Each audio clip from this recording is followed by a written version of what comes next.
ഇത് നമ്മുടെ ഭാഷയിൽ പറഞ്ഞാല് പഴയ വീഞ്ഞ് പുതിയ കുപ്പിയിൽ എന്നുള്ളതിൽ കവിഞ്ഞ് ഈ പുതിയ ആരോപണം, അത് ആക്ച്വലി പുതിയതായിട്ട് ആരോപണം ഒന്നും തന്നെ ഇല്ല. പഴയ ആരോപണത്തിന് ഉപോത്ബലകമായിട്ട് പുതിയ തെളിവുകൾ കിട്ടി എന്നാണ് ഈ പത്രം അവകാശപ്പെടുന്നത്. സത്യത്തിൽ ഈ സൺഡേ ടൈംസ് ഖത്തറിന് ഇത് 2010 ഡിസംബർ 2 ഈ ബിഡ് ഖത്തർ ജയിച്ച അന്ന് മുതൽ ബ്രിട്ടീഷ് മാധ്യമങ്ങൾ, പ്രത്യേകിച്ച് ഒരു സെക്ഷൻ ബ്രിട്ടീഷ് മാധ്യമങ്ങൾ ഖത്തറിനെ വളരെ അറ്റാക്ക് ചെയ്തുകൊണ്ടിരിക്കുകയായിരുന്നു. പല കാരണങ്ങളുണ്ട് അതിൽ. ഒന്ന്, മുഹമ്മദ് ബിൻ ഹമാം ബ്ലാറ്ററിനെതിരെ മത്സരിക്കാൻ തുടങ്ങിയപ്പോൾ മുതലാണ് സത്യത്തിൽ ഖത്തർ വേൾഡ് കപ്പ് വിജയിച്ചതിന് എതിരെ ഈ ആക്രമണം, മാധ്യമ ആക്രമണം തുടങ്ങിയത്. അതിലേക്ക് ഞാനിപ്പോൾ കടക്കുന്നില്ല. പക്ഷെങ്കിൽ ഇപ്പോൾ സൺഡേ ടൈംസിന്റെ കയ്യിലുണ്ടെന്ന് പറയപ്പെടുന്ന കുറെ ഇമെയിലുകളും കറസ്പോണ്ടൻസുകളും ഒക്കെയാണ് ഇപ്പം ലേറ്റസ്റ്റ് ആയിട്ട് അവർ ഖത്തറിനെതിരെ ആരോപണമായിട്ട് വന്നിരിക്കുന്നത്. ഇതില് ഈ ആരോപണങ്ങളെല്ലാം ഫീഫ ഒരിക്കൽ അന്വേഷിച്ച കേസാണ്. ഇവിടെ ഒരു വിസിൽ ബ്ലോവർ എന്ന് പറഞ്ഞ് പണ്ട് ഖത്തർ 2022 ഓർഗനൈസിംഗ് കമ്മിറ്റിയിൽ വർക്ക് ചെയ്തിരുന്ന ഒരു സ്റ്റാഫ് സൺഡേ ടൈംസിനോട് പറഞ്ഞു, ഇങ്ങനെ പണം അവിടെ കൊടുത്തിട്ടുണ്ട്, ഇവിടെ കൊടുത്തിട്ടുണ്ട് എന്നുള്ള ആരോപണമായിട്ട് ഇവിടുന്ന് ജോലി നഷ്ടപ്പെട്ടു പോയ ആ നിരാശയിൽ ആ സ്റ്റാഫ് കുറെ ആരോപണങ്ങൾ ഉന്നയിച്ചിരുന്നു. അതിൽ നിന്നാണ് ഈ സൺഡേ ടൈംസിന്റെ ഈ കഥ പറച്ചിൽ തുടങ്ങിയത്. അതൊക്കെ ഫീഫ ഒരു വട്ടം അന്വേഷണങ്ങൾ നടത്തി യാതൊരു തെളിവുമില്ല എന്ന് കണ്ടെത്തിയതാണ്. പിന്നെ ഇപ്പൊ ഇതിൽ പുതിയതായിട്ട് ഒന്നുമില്ല. അതുകൊണ്ട് ഖത്തറിലെ ഭാരവാഹികളെ സംബന്ധിച്ച് അവർക്ക് യാതൊരു ഭയവും ഇല്ലതാണ്. ഡി രവികുമാർ, ദയവായി തുടരുക. ഇപ്പോൾ നമുക്ക് മാധ്യമ നിരീക്ഷകൻ താജ് ആലുവയുടെ കൂടുതൽ വിശദാംശങ്ങൾ ചോദിക്കാം. നമുക്കങ്ങനെ അടച്ച് ഈ ആക്ഷേപങ്ങളെല്ലാം പൊള്ളയാണെന്ന് പറയാൻ കഴിയുമോ? പ്രത്യേകിച്ചും സൺഡേ ടൈംസ് ടാബ്ലോയിഡ് ഇതിനാവശ്യമായിട്ടുള്ള തെളിവുകൾ തങ്ങളുടെ കയ്യിലുണ്ടെന്ന് പറയുന്നു.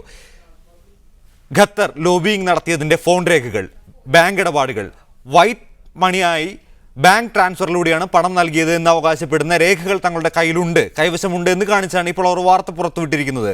പ്രത്യേകിച്ചും ഖത്തറിനെതിരെ ആരോപണം നേരത്തെ തന്നെ നിലനിൽക്കുന്നുണ്ട്. ഖത്തർ പൗരനും ഫിഫയുടെ വൈസ് പ്രസിഡന്റും ഏഷ്യൻ ഫുട്ബോളിന്റെ പ്രസിഡന്റുമായിരുന്ന മുഹമ്മദ് ബിൻ ഹമാമിനെതിരെയാണ് ആരോപണങ്ങൾ അവരെ നേരിട്ട് ഉന്നയിക്കുന്നത്. ഹമാമിനെതിരെയുള്ള ആരോപണങ്ങൾ തെളിഞ്ഞതുമാണ്, അദ്ദേഹത്തെ പുറത്താക്കിയതുമാണ്. അത്തരമൊരു സാഹചര്യത്തിൽ ഈ ആരോപണങ്ങളെല്ലാം പൊള്ളയാണെന്ന് നമുക്ക് ആക്ഷേപിക്കാമോ?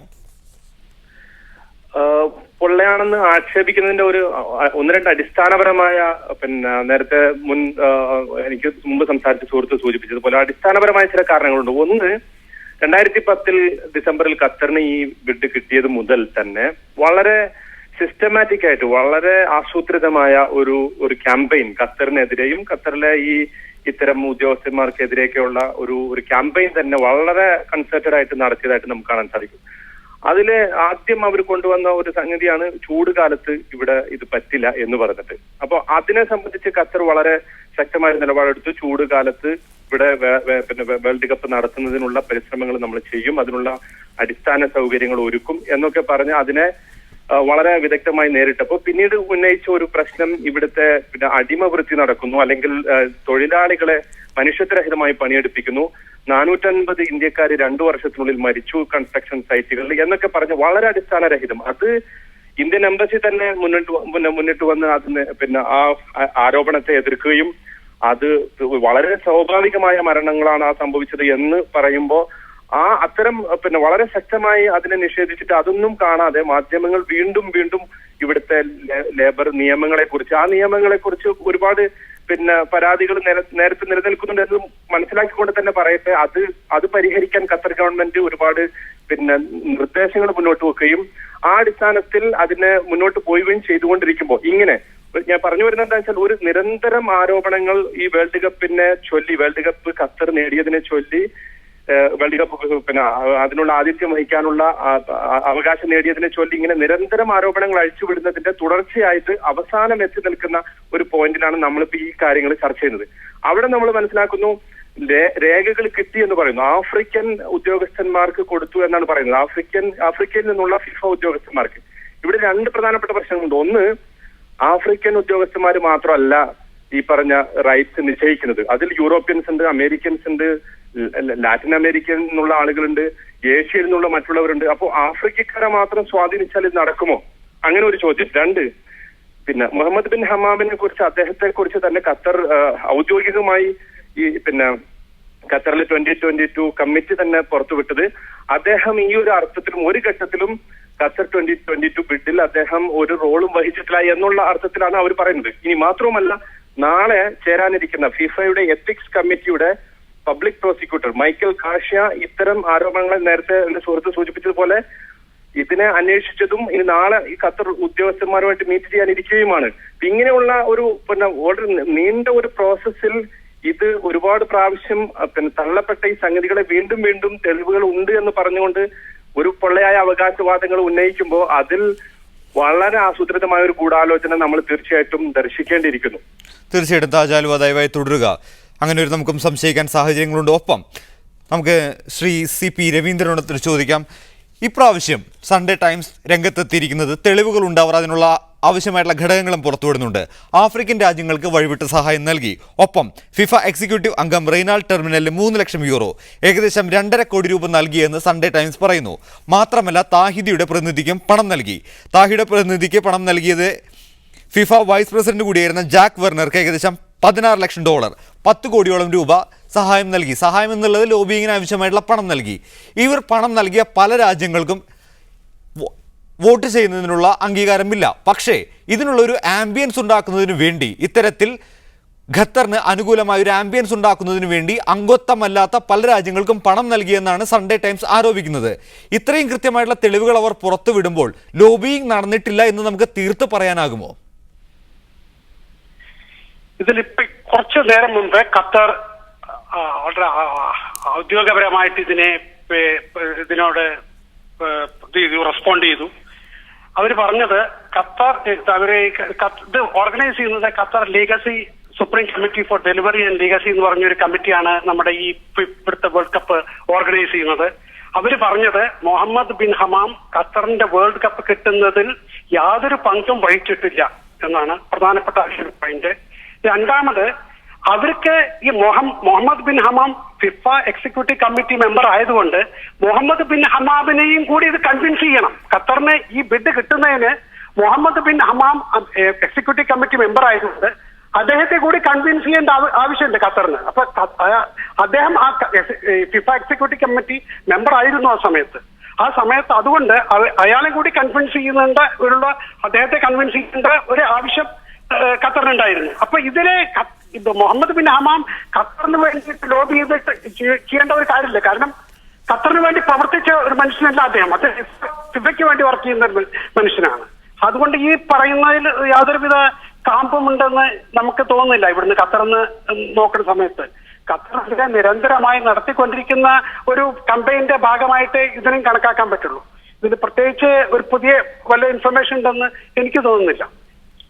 ദയവായി തുടരുക. നമുക്ക് മുനീർ MP കൂടി പോകുന്നുണ്ട്. മിസ്റ്റർ മുനീർ MP, ലോബിയിങ്ങിൽ മുഹമ്മദ് ബിൻ ഹമാം പങ്കെടുത്തിട്ടില്ല എന്ന് നമുക്ക് ഉറപ്പായി പറയാൻ സാധിക്കുമോ? കാരണം ഈ കാലഘട്ടത്തിൽ അദ്ദേഹം ഫിഫയുടെ വൈസ് പ്രസിഡന്റ് ആയിരുന്നു. ഖത്തർ പൗരൻ കൂടിയാണ് അദ്ദേഹം. അപ്പോൾ ഖത്തറിന് ഒരു ലോകകപ്പ് കിട്ടുന്നതിൽ, ലോകകപ്പ് വേദി അനുവദിക്കുന്നതിൽ മുഹമ്മദ് ബിൻ ഹമാമിന് യാതൊരു താല്പര്യവും ഉണ്ടായിരുന്നില്ല എന്ന് നമുക്ക് പറയാൻ സാധിക്കുമോ? പ്രത്യേകിച്ച് ഖത്തർ തന്നെ വിശദീകരണവുമായി രംഗത്തെത്തിയിട്ടുണ്ട് മുഹമ്മദ് ബിൻ ഹമാം ഇതിൽ ഇടപെട്ടിട്ടില്ല എന്ന്.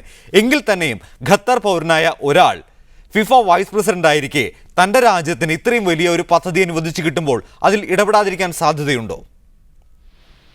ഇല്ല, ഇതിൽ എനിക്ക് തോന്നുന്നു ഈ ആരോപണത്തിൽ തീർച്ചയായും വലിയൊരു കളി നടക്കുന്നുണ്ട്. പ്രത്യേകിച്ചും 2 ആഴ്ച മുമ്പ് ഫിഫ പ്രസിഡന്റ് സെപ്പ് ബ്ലാറ്റർ ഖത്തറിന് ലോകകപ്പ് ലഭിച്ചത് അബദ്ധമായി പോയി അഭിപ്രായപ്പെട്ടിരുന്നു. ചൂടുകാലത്ത് കിടക്കുന്നതിലെ ബുദ്ധിമുട്ടാണ് അന്ന് കാരണം പറഞ്ഞത്. അതിന് പിന്നാലെയാണ് ഈ അഴിമതിക്കള വന്നിരിക്കുന്നത്. ഒരുക്കങ്ങൾക്കാണ് ജോലികളിൽ മനുഷ്യാവകാശം ലംഘിക്കപ്പെടുന്നു എന്നായിരുന്നു മുമ്പ് പറഞ്ഞിരുന്ന ആരോപണം. എന്റെ അഭിപ്രായത്തിൽ എങ്ങനെയെങ്കിലും ഖത്തറിൽ നിന്ന് 2022 ലോകകപ്പ് മാറ്റാൻ യൂറോപ്യൻ ലോബി കളിക്കുന്നുണ്ടെന്ന് ഉറപ്പുള്ള കാര്യമാണ്. കാരണം യൂറോപ്യൻ ഫുട്ബോളിൽ ഖത്തർ വമ്പൻ മുതൽ നോക്ക് നടത്തി പാശ്ചാത്യരെ ഞെട്ടിപ്പിച്ചുകൊണ്ടിരിക്കുകയാണ്. ഫ്രാൻസിലെ PSG club Qatar investment authority വൻതുവക്ക് ഏറ്റെടുത്ത് വലിയ ക്ലബ്ബുകളിലെ താരങ്ങളെ PSG എത്തിച്ചുകൊണ്ടിരിക്കുന്നത് മറ്റു ക്ലബ്ബുകളെ സൃഷ്ടിച്ചിരിക്കുന്ന കാര്യമാണ്. സ്പെയിനിലെ മലാഗ FC ഖത്തർ ഓണറുടേതാണ്. ബാഴ്സലോണ ക്ലബിന്റെ ടീഷർട്ട് സ്പോൺസർ ചെയ്യാൻ ഖത്തർ ഫൗണ്ടേഷൻ നൽകിയത് 165 മില്യൺ എന്ന റെക്കോർഡ് തുകയാണ്. അതുപോലെ French league live telecast Al Jazeera TV channel 90 million യൂറോക്കാണ് സ്വന്തമാക്കിയത്. അതും വലിയൊരു റെക്കോർഡാണ്. ഖത്തർ യൂറോപ്യൻ ക്ലബ്ബുകൾക്ക് ഭീഷണിയാകുമെന്ന് തീർച്ചയായും ശ്രീ MP മുനീർ, ഖത്തറിന്റെ സാമ്പത്തിക ശക്തി ലോകം മുഴുവൻ കണ്ടതാണ്. അതാണ് ഇപ്പോൾ വിവാദത്തിലായിരിക്കുന്നതും. ഖത്തർ സാമ്പത്തിക ശക്തി ഉപയോഗിച്ച് ലോകകപ്പിനെ വരുതിയിലാക്കിയിരിക്കുന്ന സംശയമാണ് യൂറോപ്യൻ പത്രങ്ങളും അതുപോലെ തന്നെയുള്ളവരും പ്രകടിപ്പിക്കുന്നത്. ശ്രീ താജ് ആലുവ, താങ്കൾ നേരത്തെ ചൂണ്ടിക്കാണിച്ച പോയിന്റിലേക്ക് ഞാൻ വീണ്ടും വരുന്നു. ലോകകപ്പ് നടക്കുന്ന സമയത്ത് ഖത്തറിൽ കടുത്ത ചൂടാണ്. എല്ലാവർക്കും അറിയാവുന്നൊരു സംഗതിയാണ്. നേരത്തെ ആരോപണം ഉയർന്ന സമയത്ത് ഖത്തർ സമയം മാറ്റിയെന്നാണ് അറിയാൻ കഴിയുന്നത്. ജൂൺ ജൂലൈ മാസങ്ങളിലാണ് ഖത്തറിൽ 2022 ലോകകപ്പ് നടക്കുന്നത്. ഈ സമയത്ത് ഖത്തറിലെ ചൂട് ഏകദേശം പകൽ സമയത്ത് 50 ഡിഗ്രി സെൽഷ്യസ് ആണ്. ഇത്തരം ഒരു കാലാവസ്ഥയിൽ എങ്ങനെയാണ് ഖത്തറിൽ ലോകകപ്പ് നടത്താനാവുക എന്ന ചോദ്യം ഉയരുമ്പോൾ സ്വാഭാവികമായും അതിനെ നമുക്ക് സംശയിക്കാനാവുന്നത് തന്നെയല്ലേ? ഇവിടെ നമ്മൾ മനസ്സിലാക്കേണ്ട ഒരു സംഗതി, ലോകകപ്പ് എന്ന് പറയുന്നത് ഏതെങ്കിലും കാലാവസ്ഥയുടെ അടിസ്ഥാനത്തിൽ മാത്രം ഏതെങ്കിലും രാജ്യങ്ങൾക്കോ പ്രദേശങ്ങൾക്കോ മാത്രം തീരെഴുതി വച്ചിട്ടുള്ള ഒരു സംഗതിയല്ല. വേൾഡ് കപ്പ് ഫുട്ബോളിനെ സ്നേഹിക്കുന്ന ആളുകൾ ലോകത്തിന്റെ എല്ലാ ഭാഗത്തും ഉണ്ടായിരിക്കെ അതിന് താല്പര്യമുള്ള ആളുകളുടെ എല്ലാ ആളുകളും അതിനുവേണ്ടി മത്സരിക്കുക സ്വാഭാവികമാണ്. ആ ഒരു അർത്ഥത്തിൽ ഖത്തർ ആദ്യമായി ഈ വേൾഡ് കപ്പിനെ വെസ്റ്റ് ഏഷ്യയിലേക്ക് തന്നെ മൊത്തം വെസ്റ്റ് ഏഷ്യ എടുത്ത് നോക്കിയാൽ തന്നെ ആദ്യമായിട്ടാണ് വേൾഡ് കപ്പ് ഇവിടെ നടക്കുന്നത്.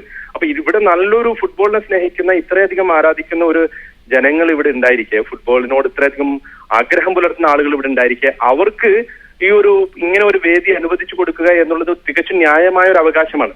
അതോടൊപ്പം ഈ ചൂട് എന്ന് പറയുന്നത് അതിന്റെ ഒരു വിഷയം ഉണ്ടെങ്കിൽ തന്നെ ചില അഡ്ജസ്റ്റ്മെന്റുകൾ നടത്തിയാൽ ഒന്നുകിൽ ഇത് ശൈത്യകാലത്തേക്ക് മാറ്റുന്നതിന് തടസ്സമില്ല. 3 സീസണുകളെ അത് ബാധിക്കുമെന്നത് ശരിയാണ്. പക്ഷെ ആ 3 സീസണുകൾ കുറച്ച് നേരത്തെ പ്ലാൻ ചെയ്താൽ യൂറോപ്പിലും അതുപോലെ തന്നെ കോൺഫെഡറേഷൻ കോപ്പ അമേരിക്ക കപ്പ് അവിടുത്തെ ലീഗ് പോലുള്ള സംഗതികളൊക്കെ കുറച്ച് നേരത്തെ തന്നെ പ്ലാൻ ചെയ്താൽ അത് മാറ്റിക്കൊണ്ട് ശൈത്യകാലത്ത് ഇവിടെ നടത്താൻ തടസ്സമില്ല.